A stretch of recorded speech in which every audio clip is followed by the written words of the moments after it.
कुछ बातें ऐसी होती हैं जो सोचते हैं कि आप लोगों से शेयर कर दें, क्योंकि बहुत सारे लोग हैं जो जिस सिचुएशन से हम गुजरे हैं, रोज़ बहुत सारे लोग उस सिचुएशन से गुजरते रहते हैं, ऐसी गलती करते रहते हैं। दोस्तों, सऊदी आने के लिए बहुत सारे लोग एजेंट के जाल में और ये जो ऑफिस वाले होते हैं इन लोगों के जाल में फंस जाते हैं और बहुत सारा पैसा अपना नुकसान करवा लेते हैं।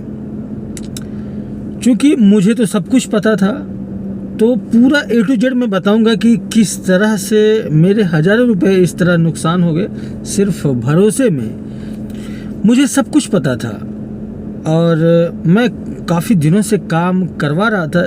जो मेरे ऑफिस, जो मेरे संपर्क में जो ऑफिस है, उससे मैं बहुत सारा काम करवाया और बहुत भरोसा था उस पर। लेकिन उसने लास्ट में 4-5 काम से इतना मुझे फंसाया, इतना परेशान किया कि आप लोगों को यकीन नहीं होगा कि ऐसा भी लोग करते हैं और बहुत सारे लोग फंस जाते हैं, फंसते हैं। और इसी चक्कर में कि जो ऑफिस वाले होते हैं, जो एजेंट होते हैं, किस तरह से फंसाते हैं, पूरा A to Z मैं बताऊंगा। तो दोस्तों, ये बात है लगभग आज के 2 साल पहले की, ठीक है। सऊदी में नहीं आया था, उसके पहले की बात है। मुंबई में एक ऑफिस है, उससे संपर्क था, मैं बहुत सारा काम करवा रहा था। हालांकि लखनऊ में मेरा बहुत खास 2-3 दोस्त का ऑफिस है, जिससे काम ना करवा करके मैं उससे काम करवा रहा था। वो थोड़ा चीप रेट में काम कर रहा था और अच्छे से काम कर रहा था। 7-8 काम करवाया मैं उससे ऑफिस से। अभी जब मैं सऊदी आया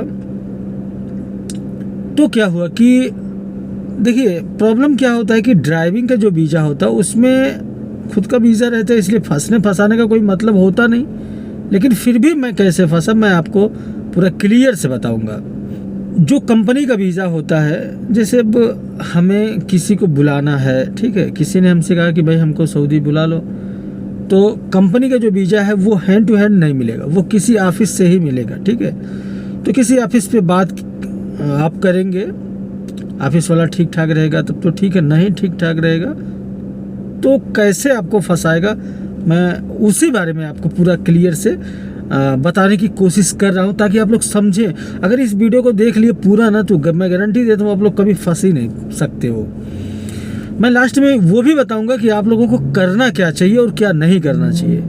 फिलहाल तो स्टार्टिंग में जब मेरा उस ऑफिस से संपर्क हुआ तो मैं बहुत सारा काम उससे करवाया, कोई प्रॉब्लम नहीं हुआ। लेकिन अभी लास्ट 4-5 काम से हुआ कि उसने मुझे बोला कि मेरे पास वीज़ा है कंपनी का, और बहुत मतलब ऑफिस के रेट में, ऑफिस का रेट बहुत सस्ता होता है। तो मैंने सोचा कि भाई ठीक है, चलिए इसी से काम करवा लेते हैं, क्योंकि एक्सपीरियंस था, बहुत सारा काम किया था वो। तो वो पहले क्या करता था कि जब मैं पैसा देने की कोशिश करता था ना, तो वो बोलता था कि मैं जितना काम करूँगा सिर्फ उतना ही पैसा मुझे चाहिए, ज़्यादा कुछ नहीं चाहिए। तो इसलिए मुझे उसकी बातें पसंद आई। तो अभी लास्ट 4-5 काम से क्या हुआ कि जब मैं ड्राइवर का जो है, नया ड्राइवर का वीज़ा मिल नहीं रहा था, तो उसने क्या बोला कि मेरे पास ड्राइवर का वीज़ा है, आप मेडिकल करवाओ। मैंने कहा ठीक है। तो मैंने 2 मेडिकल करवाए। बात सुनते जाइए, बहुत ध्यान से सुनिएगा। नए ड्राइवर का 2 वीज़ा मैंने मेडिकल करवाया। एक मेडिकल तो मुंबई में हुआ और एक जो है दिल्ली में हुआ। तो जो दिल्ली में हुआ, मैंने उससे कहा कि जब मेडिकल के लिए आदमी जा रहा है तो उसका मोफा रेडी रखना। उसने कहा हाँ ठीक है, मोफा रेडी है। देखिए, मैं मोफा के बारे में बहुत अच्छे से पूरी जानकारी आपको लास्ट में बताता हूँ कि आपको मोफा कब मिलना चाहिए, कब आपको मोफा लेना चाहिए। तो उसने क्या किया कि बोला कि ठीक है, मेडिकल करवाने के लिए भेजो, मैं मोफा तुरंत दूंगा, कोई दिक्कत है ही नहीं, क्योंकि मोफा ही वीज़ा होता है दोस्तों। तो जिनका मेडिकल करवाना था दिल्ली में, जब उन्होंने मेडिकल करवाया तो वो बोला कि आज थोड़ा सा प्रॉब्लम है। उस समय शायद रमज़ान चला था। बोला कि आज रात में ऑफिस खुलेगी, मैं मोफा वगैरह रेडी कर लूँगा, जब फिट हो जाएगा मोफा वगैरह रेडी कर लूँगा तो मैं कल के डेट में मुफ्त देता हूँ, ठीक है। मैंने कहा ठीक है भाई, क्योंकि कल के डेट में, जैसे आज अगर मेडिकल करवा तो कल के डेट में वो मेडिकल रिपोर्ट भी मिलने वाला था। तो मैंने कहा ठीक है। तो मैंने जब फिट का जब पता चला कि फिट है बंदा, मैंने कहा फिट हो गया, तुरंत मुफ्त भेजो। तो बोला कि ऐसा है कि उनसे बोल दो आज रुक जाए, आज ऑफिस खोल नहीं पाया हूँ, कल मैं मुफ्त देता हूँ। मैंने कहा ठीक है। तो इतना सारा काम करवाया था, मैंने कभी डाउट ही नहीं किया कि ये गेम कर रहा है, इसके पास वीज़ा नहीं है, वीज़ा निकल गया है, जो भी था। तो जिन्होंने मेडिकल करा उन्होंने कहा ठीक है मैं घर जा रहा हूँ, जब मुफ्त हो जाएगा तो बताना। तो मैंने कहा ठीक है। अब उसने क्या कहा ऑफिस वाले ने कि ऐसा है 15,000 20,000 भेज दो, 20,000 रुपये भेज दो, मैं मुफ्त देता हूँ। क्योंकि पैसे का लेन देन बहुत ईजिली तरीके से मैंने कई बार किया, तो मुझे कभी डाउट हुआ ही नहीं। मैंने तुरंत 20,000 मंगाया और भेज दिया। अब बात यहाँ पे फंस जाती है, जब मैंने 20,000 दे दिया तो फ़ोन उठाना ही बंद कर दिया उसने।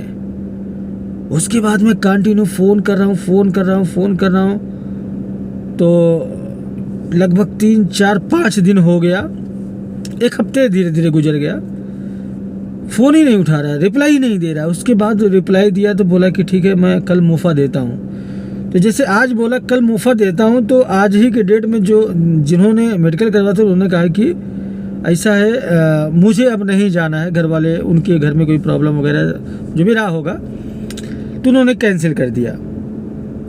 तो मैंने तुरंत इससे कहा कि ऐसा है मुफ्त रहने दो, इसका पैसा इनका जो है रिटर्न कर दो। अब देखिए इसकी नौटंकी ऑफिस वाले की, बोल रहा है कि ऐसा मुझे कोई ड्राइवर दे दो, क्योंकि वीज़ा ऑलरेडी आ चुका है, मैं उसको कैंसिल नहीं कर सकता, कोई ड्राइवर दे दो तो मैं एडजस्ट करके फिर पैसा देता हूँ। और यकीनन उसने पैसा खर्च कर दिया, 100% मैं बता रहा हूँ। उसके बाद क्या किया कि मैंने कहा नया का वीज़ा यार, नया का बहुत सारे लोग जाने के लिए रेडी है, नया का कहाँ आदमी नहीं मिला। मैंने कहा देखो मिलेगा क्यों नहीं। उसके बाद आना कानी करते करते करते फिर एक रिटर्न का, ठीक उसी दिन मैंने एक रिटर्न आदमी का मेडिकल करवाया था। अब रिटर्न का देखिए भरोसा, यही मैं फंसता चला गया। रिटर्न का जब मैंने मेडिकल करवाया तो उन्होंने कहा, उस ऑफिस वाले ने कहा कि ऐसा है पासपोर्ट और स्लिप मेडिकल का भिजवा दो, मैं पिकअप कर लूँगा। चूँकि रिटर्न का मैटर था, मैंने कहा रिटर्न का तो बहुत सारा वीज़ा रहता, कोई दिक्कत है नहीं, और वीज़ा मैंने ऑलरेडी बात किया हुआ था, सब कुछ क्लियर था। अब वो बंदा 1 महीना गुजर गया, मेडिकल ही नहीं पिकअप किया, नौटंकी कर रहा, ये है वो है, दुनिया भर का बात, और उससे भी 15,000 रुपये जमा करवा लिया, बस भरोसा। क्योंकि मैं ऑफिस वाले को ऑफिस वाला ना समझ करके अपना दोस्त समझने लगा, क्योंकि काम बहुत सारा करवाया था भाई, बातचीत हर एक चीज़ कर रहा था, कोई दिक्कत था नहीं। अब उसने क्या किया, फिर एक मैंने कमी देखा कि जब पैसा जमा करवा लिया तो फ़ोन उठाना बंद कर दिया। सिर्फ मैसेज का रिप्लाई भी, वो भी 2-2 3-3 दिन में एक बार रिप्लाई देता। अंत में मेडिकल एक्सपायर हो गया। इधर जो नया आदमी है इनका पैसा रिटर्न नहीं करा, वो जो दूसरा पुराने का उनका भी 15,000 लेकर के मेडिकल एक्सपायर हो गया। मेडिकल एक्सपायर हो गया। अब मैंने कहा ऐसा मेडिकल एक्सपायर हो गया, तो तुमने ये भी बोला था कि मेडिकल अगर एक्सपायर होगा तो मैं मेडिकल का भी पैसा दूंगा, तो एक काम करो तुम 15 5 20 रिटर्न कर दो। अब देखो उसने कहा, मतलब कोई हाँ या ना का कोई जवाब ही नहीं दे रहा है। किसी भी तरह करते करते 10,000 रुपये बेचारे का रिटर्न किया, और मुसानिद कैंसिल ही नहीं कर रहा है। मुसानिद बोल रहा है मेरा ब्लॉक हो गया है, मुझे कुछ मेरे ऑफिस में प्रॉब्लम हो गया। इसी तरह करते करते आज 3 महीना 4 महीना गुजरने वाला, 3 महीना गुजर गया।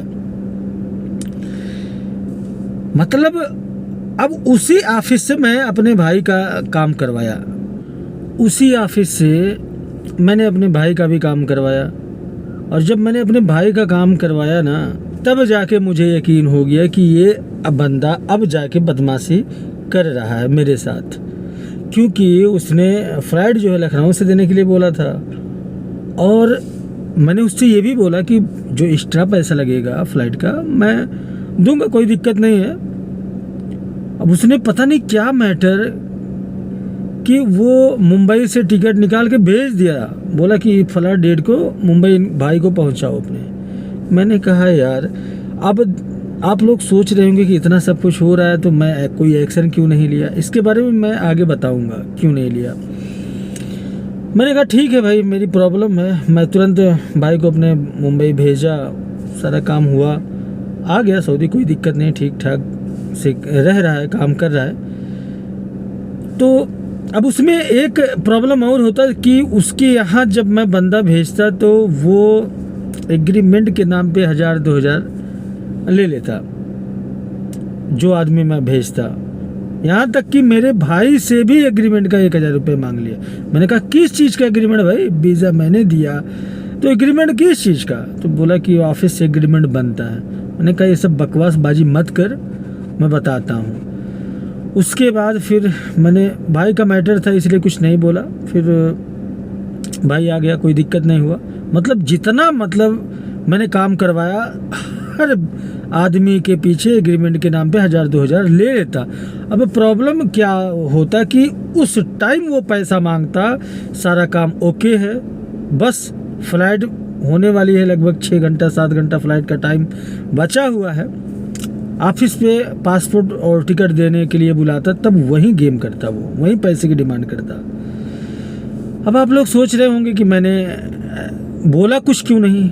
लास्ट में जब 4-5 काम से ये नौटंकी करने लगा तो मैंने कहा चलो ठीक है भाई, 1000-2000 के लिए क्या लफड़ेबाजी करना। लेकिन अभी एक नए ड्राइवर का 20,000 रुपये फंसा दिया और एक पुराने ड्राइवर का 15,000 रुपये फंसा दिया, जिसमें कि 5,000 रुपये नहीं दिया। हमसे बोल रहा है कि तुम दो, तुम्हारे वजह से कैंसिल हुआ ये वो। मैंने उससे बात करने की कोशिश की, वो मेरा फ़ोन ही नहीं उठा रहा। तो ऐसा कुछ हुआ नहीं। मैंने उसको मैसेज भी किया कि कम से कम बात तो करो, बात करोगे, कोई चीज़ क्लियर करोगे तब ना जाके कोई बात होगी। भाई अगर मेरी गलती होगी तो मैं देने के लिए रेडी हूँ, कोई दिक्कत नहीं। मुझे सम्मान से बढ़ के कुछ नहीं, पैसा वगैरह का मैं कोई कीमत नहीं समझता। अगर अपना बात व्यवहार बना है तो बहुत पैसा आएगा जाएगा। लेकिन उसने बात ही नहीं किया। हालांकि मुझसे जितना हो सका मैंने सबका पेमेंट किया। अब बात ये आती है कि मैंने उससे लफड़ा क्यों नहीं किया, लड़ाई क्यों नहीं किया। दोस्तों मैं सऊदी में हूँ, बंदा मुंबई में है, जिसके माध्यम से संपर्क हुआ वो भी छुट्टी पे चला गया, यानी एग्जिट चला गया। सब अपने अपनी जगह पे है, इसलिए कभी कोई मैटर फंसा नहीं। तो अब सवाल ये पैदा होता है कि आखिर आप लोग काम कैसे करवाएं। ठीक है, देखिए मैं आपको बताऊं और लास्ट में बताऊंगा, उस ऑफिस का नाम भी बताऊंगा और उस बंदे का नाम, और नीचे डिस्क्रिप्शन में मोबाइल नंबर, स्क्रीन पर भी मोबाइल नंबर का लास्ट 4 डिजिट डाल दूंगा, ऑफिस का भी, उसका भी, सबका। तो देखिए सिंपल सा प्रोसेस है। कभी भी आप मेडिकल करवाएं, किसी भी काम के लिए मेडिकल करवाएं, 3,000-5,000 से ज़्यादा कभी पैसा दे ही मत। अगर आप मोफा का 3,000 लगता है, ठीक है, मोफा हो गया है तो वीज़ा स्टैम्प का 10,000 दे दीजिए बस। इससे ज़्यादा अगर पैसा ऑफिस वाला मांग रहा है तो इतना 100% मान के चलिए, अगर आप की पकड़ मजबूत है तब जितना भी लेन देन कर सकते हैं, तब तो वो तो आपका मैटर है। लेकिन अगर पकड़ मजबूत नहीं है तो ज़्यादा से ज़्यादा 5,000 सिर्फ मोफा के टाइम, ठीक है। और अगर वीज़ा स्टैम्प होने के लिए जा रहा है तो 10,000 से ज़्यादा मत दीजिए, क्योंकि कोई भी ऑफिस वाला इस ज़माने में इतना ईमानदार नहीं है कि पैसा देख के उसकी नीयत ना डोले। इतना तो मुझे यकीन हो ही गया है, ठीक है। अब रहा सवाल कि सभी ऑफिस वाले क्या ऐसा करते हैं, तो ऐसा नहीं है। मेरे कॉन्टेक्ट में 1-2 ऑफिस वाले ऐसे भी हैं कि मैं जब कॉल करता हूं तुरंत कॉल रिसीव करते हैं, कोई मैसेज करता हूं तुरंत मैसेज का जवाब देते हैं। एक तो ऑफिस से मैंने अभी काम करवाया जस्ट थोड़े दिन पहले, आप जाके वीडियो में देखिएगा, संतोष नाम का लड़का आया, बुलाया हूँ रिटर्न हाउस ड्राइवर में। उसका काम जब हो गया ना, तब ऑफिस वाले से मैंने ही पूछा कि यार टिकट कब निकालना है। जब टिकट की बातचीत होने लगी तब मैंने पैसे का जिक्र किया, अरे भैया पैसा तो डाल दूं, तो कोई बात नहीं, जब टिकट निकाल दूंगा तो भेज देना। मतलब 1 रुपया उससे पहले नहीं दिया था। सोचो ऐसे भी ऑफिस वाले होते हैं। तो मेरे कहने का मतलब ये है कि पहले आप पैसा किसी भी एजेंट को या ऑफिस वाले को मत दीजिए। आपका वीज़ा जब लग जाए तब 10,000, यानी लगने के पहले 10,000 दे दीजिए, कोई दिक्कत नहीं। लेकिन लगने के बाद जब टिकट निकालना हो तो आप ऑफिस खुद विजिट करके, ऑफिस पे खुद जा करके पूरा पैसा, वो भी कैश में पेमेंट बिल्कुल भी मत करिएगा। इतना तो मैं आपको बता ही दे रहा हूँ, कैश में बिल्कुल पेमेंट मत करिएगा। टोटल जो है बैंक ट्रांसफ़र करिएगा। मैं टोटल बैंक ट्रांसफ़र ही करता हूँ, क्योंकि ये ऑफिस वाले ना कब क्या कर देंगे कुछ कहा ही नहीं जा सकता।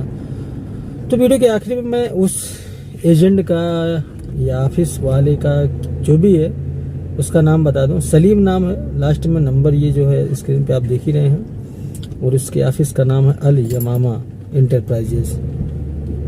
तो ऐसे लोगों से बहुत सावधान रहना चाहिए, नहीं तो आपका सारा पैसा डूब जाएगा। तो मिलते हैं फिर किसी ने वीडियो में, किसी ने टॉपिक के साथ। तब तक के लिए बाय, टेक केयर।